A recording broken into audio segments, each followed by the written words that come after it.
Hi everyone. మనం ఈరోజు spark architecture గురించి మాట్లాడుకుందాం.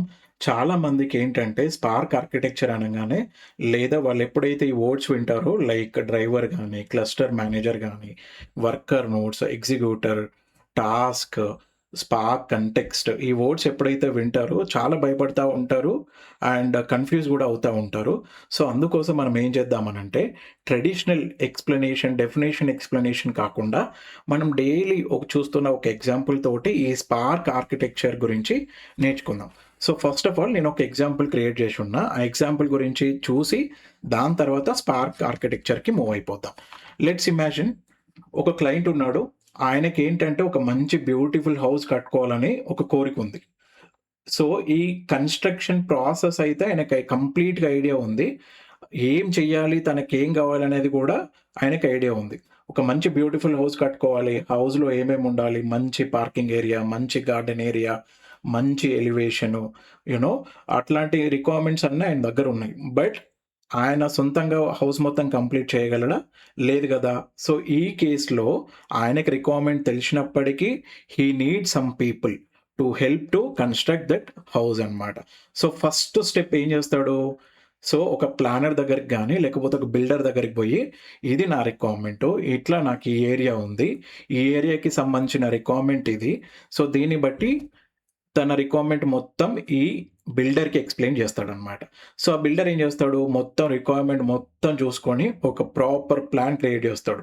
ఆ ప్రాపర్ ప్లాన్‌లో ఏముంటది, ఏరియా సైజ్ ఎంత, ఎన్ని రూమ్స్ కావాలి, ఎన్ని ఫ్లోర్స్ కావాలి, కిచెన్ రూమ్ ఎక్కడుండాలి, దేవుడి రూమ్ ఎక్కడుండాలి, ఏ స్టెప్, ఏ వర్క్ మనం ఫస్ట్ స్టార్ట్ చేయాలి, వర్క్స్ మనం ప్యారలెల్‌గా స్టార్ట్ చేసి టైమ్‌ని సేవ్ జేయొచ్చు. బడ్జెట్ రిలేటెడ్ వర్క్స్ ఏమేమి ప్యారలెల్‌గా జేయొచ్చు. అట్లా ఒక proper plan end to end plan ఈ పర్టిక్యులర్ ప్లానర్ గాని, లేకపోతే బిల్డర్ గాని ప్రిపేర్ జేసి పెడతాడు. ఇక్కడ గూడా ఈయన దగ్గర ప్లాన్ ఉన్నప్పటికీ, ఈయన గూడా కొన్ని పీపుల్ హెల్ప్ కావాలి గదా! ఆయన ఒక్కడే కంప్లీట్ చేయలేడు. క్లయింటు ప్లస్ బిల్డర్ ఒక్కరే ఆ హౌస్ మొత్తం కన్‌స్ట్రక్ట్ చేయలేరు గదా! సో, ఈవెన్ బిల్డర్‌కి ఏం గావాలి, కొంతమంది వర్కర్స్ కావాలి. సో, వాళ్ళెవరు ఇనిషియల్‌గా ఒక సైట్ మేనేజర్‌ని పెట్టుకుంటాడు. దెన్ వర్కర్స్ కూడా ఉంటారు. ఈ వర్కర్స్ యాక్చువల్‌గా కోర్ వర్క్ చేసేది. లైక్ కన్‌స్ట్రక్షన్ టీమ్ ఉంటది, ఎలక్ట్రికల్ టీమ్ ఉంటది, ప్లంబింగ్ టీమ్ ఉండొచ్చు. ఈ టీమ్ అంతా వర్కర్స్ బేసిక్‌గా. ఈ వర్కర్సే మేజర్‌గా వర్క్ చేస్తారు. బట్ స్టిల్ ఈ డిజైనరు, లేకపోతే ఈ ప్లానరు, లేకపోతే ఈ బిల్డరు వీళ్ళని మానిటర్ చేయలేడు గదా! ప్రతి ఒక్కరి దగ్గరికి పోయి స్టేటస్ ఏంటి అనేది. సో, అందుకోసం ఇక్కడ ఈయనేంటంటే ఈ సైట్ మేనేజర్‌ని హైర్ చేసినాడనమాట. సో, ఈ సైట్ మేనేజర్ ఏం చేస్తారంటే వర్కర్స్‌ని సప్లై చేస్తాడు, మెటీరియల్‌ని సప్లై చేస్తాడు. స్టేటస్ ఏంటి, వర్కర్స్ యొక్క కరెంట్ స్టేటస్ ఏంటనేది అప్డేట్ ఈ పర్టిక్యులర్ పర్సన్‌కి ఇస్తాడనమాట. సో, ఇక్కడ ఈయన బిల్డర్ ఏంటంటే కంప్లీట్ ప్లాను, కంప్లీట్ స్టెప్స్ అన్నీ ఆయన దగ్గరున్నాయి. ఎగ్జిక్యూట్ చేసేది మాత్రం ఈ వర్కర్సు. బట్ ఈ సైట్ మేనేజర్ ఏంటంటే ఎంతమంది వర్కర్స్ కావాలో ఈయన ఇప్పుడు నాకు 100 వర్కర్స్ కావాలని ఈయన జెప్తాడు. ఆ 100 వర్కర్స్ నా దగ్గరున్నారు. వాళ్ళ లొకేషన్, వాళ్ళ నేమ్స్ ఇవి అని చెప్తాడనమాట. అంతే. ఈ సైట్ మేనేజర్ ఓన్లీ మానిటర్ జేయడానికి మాత్రమే. కీ రోల్స్ ఏంటంటే ఇక్కడున్న వర్కర్స్, ఇక్కడున్న బిల్డర్ ఆర్ డ్రైవర్. సో, ఇదనమాట రిక్వైర్మెంట్. సో, వర్కర్స్ మొత్తం ఈయన ఇన్‌స్ట్రక్షన్ ప్రకారము, ఈయన ప్లాన్ ప్రకారము ఏ స్టెప్ ఫస్ట్ స్టార్ట్ జేయాలి, ఏ స్టేజ్‌లో కంప్లీట్ జేయాలి, ఎట్లా కంప్లీట్ జేయాలనేది ఈయన దగ్గర ఇన్‌స్ట్రక్షన్ తీసుకుంటారు. ఆయన ఇన్‌స్ట్రక్షన్ వైస్ కంప్లీట్ జేసి ఈయనకు అప్డేట్ ఇస్తారు. ఈయన మొత్తం అన్ని వెరిఫికేషన్ చేసుకొని క్లయింట్ రిక్వైర్మెంట్ ప్రకారము పెయింటింగ్ కరెక్ట్‌గా జరిగిందా, ప్లంబింగ్ వర్క్ అంతా ప్రాపర్‌గా అయిపోయిందా అనేది మొత్తం అన్ని వాలిడేట్ చేసుకొని ఈయన క్లయింట్‌కి కీస్ అనేవి అప్పజెప్తాడు. ఆ ఇల్లు అనేది అప్పజెప్తాడు. సో, ఇది మన డైలీ చూస్తున్న ఎగ్జాంపుల్ గదా! సేమ్ స్పార్క్ గూడా అంతే. ఈవెన్ స్పార్క్ గూడా అంతే అన్నమాట. ఎట్లయితే ఇక్కడ హౌస్ బిల్డ్ కావడానికి వీళ్ళు నలుగురు ఎట్లయితే యూజ్ అయినారో స్పార్క్ గూడా అంతే. ఇక్కడ గుర్తుపెట్టుకోండి, క్లయింట్ ఉన్నాడు, బిల్డర్ ఉన్నాడు, సైట్ మేనేజర్ ఉన్నాడు. ఓన్లీ మానిటర్, సప్లై చేయడానికి మాత్రమే ఇక్కడ వర్కర్స్ అనేది మెయిన్‌గా వర్క్ చేసేది. సో, ఇప్పుడు మనం స్పార్క్ ఆర్కిటెక్చర్‌కెళ్ళిపోదాం. యాహ్! స్పార్క్ ఆర్కిటెక్చర్‌లో గూడా క్లయింట్ ఇనీషియల్ స్టెప్. ఈ క్లయింట్ ఏంటంటే, ఈ ఇక్కడే మనం కోడ్ రాస్తామనమాట. This is where we write our code and we write and we submit our code. For example Databricks platform తీసుకోండి. అక్కడ ఒక ఎడిటర్ ఉంది గదా! ఆ ఎడిటరే ఈ క్లయింట్ అనమాట. So, you will use one client to right your code and you will submit. ఆ code ఏదైనా కావచ్చు, ఆర్ అవ్వచ్చు, పైథాన్ అవ్వచ్చు, ఆర్ పైస్పార్క్ అవ్వచ్చు, సీక్వెల్ అయి ఉండొచ్చు. సో, అట్లా అనమాట. ఏ లాంగ్వేజ్ అయినా పర్లే. డేటాబ్రిక్స్‌లో మీకు 3 ఉంటాయి. 3, 4 ఉంటాయి గదా! ఆర్ ఉంటది, పైస్పార్క్ ఉంటది, స్పార్క్ సీక్వెల్ ఉంటది, స్కాలా ఉంటది. సో, మీ ఇష్టం అది. మీరు ఏదైనా ప్రోగ్రామింగ్ లాంగ్వేజ్ రాసుకుంటారు. ఆ రాసుకున్న లాంగ్వేజ్ సబ్మిట్ చేస్తారు. అంటే ఎగ్జిక్యూట్ చేస్తారు. ఆ ఎగ్జిక్యూషన్ బటన్ నొక్కగానే ఈ క్లయింట్ ఏం చేస్తాడంటే, ఈ క్లయింట్ ఆ కోడ్‌ని డ్రైవర్‌కి ఇస్తాడనమాట.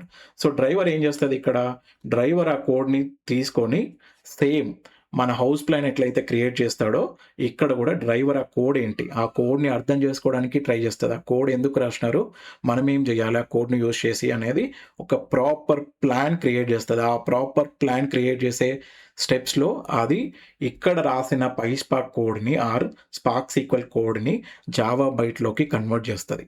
సో, ఇప్పుడు జావా బైట్‌లోకి కన్వర్ట్ చేసింది మీన్స్ ప్లాన్ ఉంది దాని దగ్గర. కోడ్ ఏంటి, ఆ కోడ్ ఏం చేస్తుంది, నాకెంతమంది వర్కర్స్ కావాలి అనేది ఒక ప్రాపర్ ప్లాన్ ఉందనమాట. సో, ఇప్పుడు ఇది ఏం చేస్తది, పోయి క్లస్టర్ మేనేజర్ దగ్గరికి పోయి, నాకు ఈ కోడ్ వచ్చింది. ఈ కోడ్‌లో ఇది చేయాలి నేను. నాకొక 10 వర్కర్సు అవసరం పడతదని క్లస్టర్ మేనేజర్‌ని రిక్వెస్ట్ చేస్తది. ఇప్పుడు క్లస్టర్ మేనేజర్ డ్రైవర్ రిక్వెస్ట్ ప్రకారం ఓకే. నీకు 10 మంది వర్కర్స్ కావాలి గదా! ఆ వర్కర్ యొక్క డీటెయిల్సు ఆర్ లొకేషన్ ఇది అని చెప్తదనమాట. సో, నాకొక 3 వర్కర్స్ కావాలి.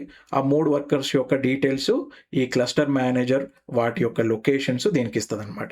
ఇచ్చేసింది. దీని రోల్ అంతే. వర్కర్స్ యొక్క డీటెయిల్స్ ఇచ్చింది. వాటిని మానిటర్ చేస్తది అంతే. అవి రన్ అవుతున్నాయా లేవా అంతే. సో, ఈ డ్రైవర్ ఏం చేస్తది ఇమ్మీడియేట్‌గా ఈ వర్కర్స్ నోటి కమ్యూనికేట్ చేస్తదనమాట. ఓకే. మీరొచ్చిల్లు గదా! దెన్ ఇది నా కోడు. ఇది నా జావా కోడ్‌లో మీకు కావాల్సిన ప్రాపర్ ఇన్‌స్ట్రక్షన్ ఉన్నాయి. మీరు ఈ వర్క్ చేయండి. మీరు ఈ వర్క్ చేయండి. మీరు ఈ వర్క్ చేయండి అని ప్రాపర్ ఇన్‌స్ట్రక్షన్ ఇచ్చి వర్కర్స్‌కి తను చేయాల్సిన వర్క్స్ ఈ నోడ్ 1 ఈ వర్కర్ నోడ్ 1 ఏం చేయాలి? ఈ వర్కర్ నోడ్ 2 ఏం చేయాలి? అనేది ప్రాపర్‌గా ఈ డ్రైవర్ చెప్తదనమాట.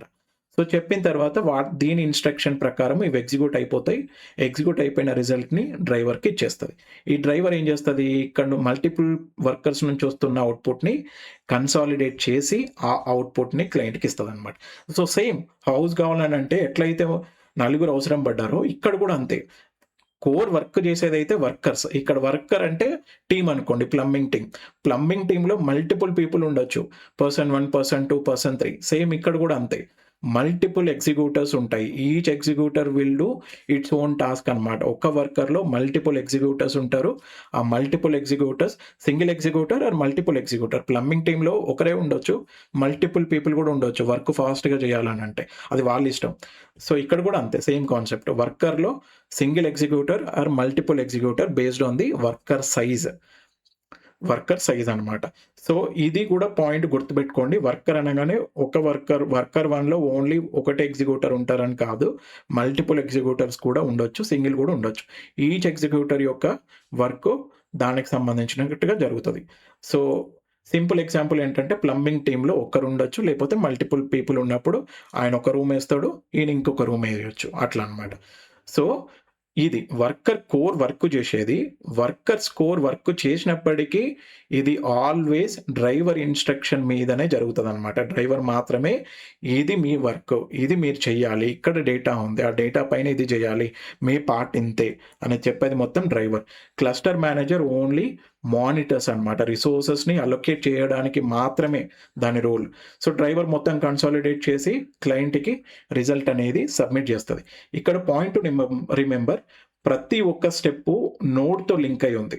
ఈ నోడ్ ఏంటంటే సిస్టమ్ ఆర్ మెషిన్. ఒక machine as a developer, as a data ఇంజినియర్‌గా ఒక మెషిన్ ఒక క్లస్టర్‌లో ఏముండాలి? మనకేముండాలి? కంప్యూట్ ఉండాలి. మెమరీ ఉండాలి. So, node is nothing but మెషినే. ఆ మెషిన్‌లో ఏముంటాయి? మీ ల్యాప్‌టాప్‌లో చాలా ఫీచర్స్ ఉంటాయి గదా! బట్ ఈ నోడ్‌లో ఓన్లీ 2 థింగ్స్ ఉంటే సరిపోతది. ఏంటిదనంటే కంప్యూట్ పవర్ ఉండాలి. నా కోడ్‌ని ఎగ్జిక్యూట్ చేయడానికి కావాల్సిన కంప్యూట్ ఉండాలి. నా డేటాని స్టోర్ చేసుకోవడానికి కావాల్సిన మెమరీ కూడా ఉండాలనమాట. So, everything will work on మెషినే గదా! సో, అందుకని నోడ్ అంటున్నారు. So, don't confuse here. So, ఇదండి సింపుల్ ఎగ్జాంపుల్ తోటి చెప్తున్నా హై లెవెల్‌లో. దీంట్లో ఇంకా చాలా ఉంటది. ఓషన్ అంత డీటెయిల్స్ ఉంటాయి. బట్ మీకు హై లెవెల్‌లో ఈజీగా చెప్పడానికి చూస్తున్నా.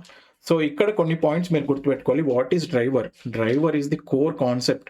It will take the code, it will convert into the Java byte code. అంటే అండర్‌స్టాండింగ్ చేసుకొని ఏం కావాలనేది ఒక ప్రాపర్ ప్లాన్ తోటుంటది. వర్కర్స్ ఎన్ని కావాలని ఒక ప్లాన్ కూడా జనరేట్ చేసుకుంటది. ఈ వర్కర్స్ నాకు ఎన్ని కావాలని రిక్వెస్ట్ చేస్తది. ఆ వర్కర్స్‌ని ఈ క్లస్టర్ మేనేజర్ డ్రైవర్‌కి ఇస్తది. వీటి లొకేషన్స్ ఇవని. ఓకే. ఇచ్చినారు కదా! Then worker 1 do this task, worker 2 do this task, worker 3 do this task. So, ఇట్లా చెప్పేస్తది. ప్యారలెల్‌గా ఎగ్జిక్యూట్ అవుతా ఉంటాయి. సో, వన్స్ వర్క్ కంప్లీట్ కాగానే దాని రిజల్ట్‌ని సబ్మిట్ చేస్తది. ఈ డ్రైవర్ కన్సాలిడేట్ చేసి క్లయింట్‌కి సబ్మిట్ చేస్తదనమాట. సో, ఇది స్పార్క్ ఆర్కిటెక్చర్ యొక్క హై లెవెల్ ఓవర్‌వ్యూ. సో, దీంట్లో మనకి క్లస్టర్ మేనేజర్ మనం మాట్లాడుకున్నాం కదా! సో, ఈ క్లస్టర్ మేనేజర్‌లో చాలా ఉంటాయి. అవైలబుల్ మార్కెట్‌లో చాలా ఉన్నాయి యాక్చువల్‌గా. So, for example standard loan cluster manager అని అంటారు. సో, అది డిఫాల్ట్‌గా వస్తది విత్ స్పార్క్. మార్కెట్‌లో మనకి హడూప్, యాన్ ఉంది, కుబర్నెట్స్ ఉంది, మెసోస్ ఉంది. అపాచీ వాళ్ళది మెసోస్ కూడా ఉంది.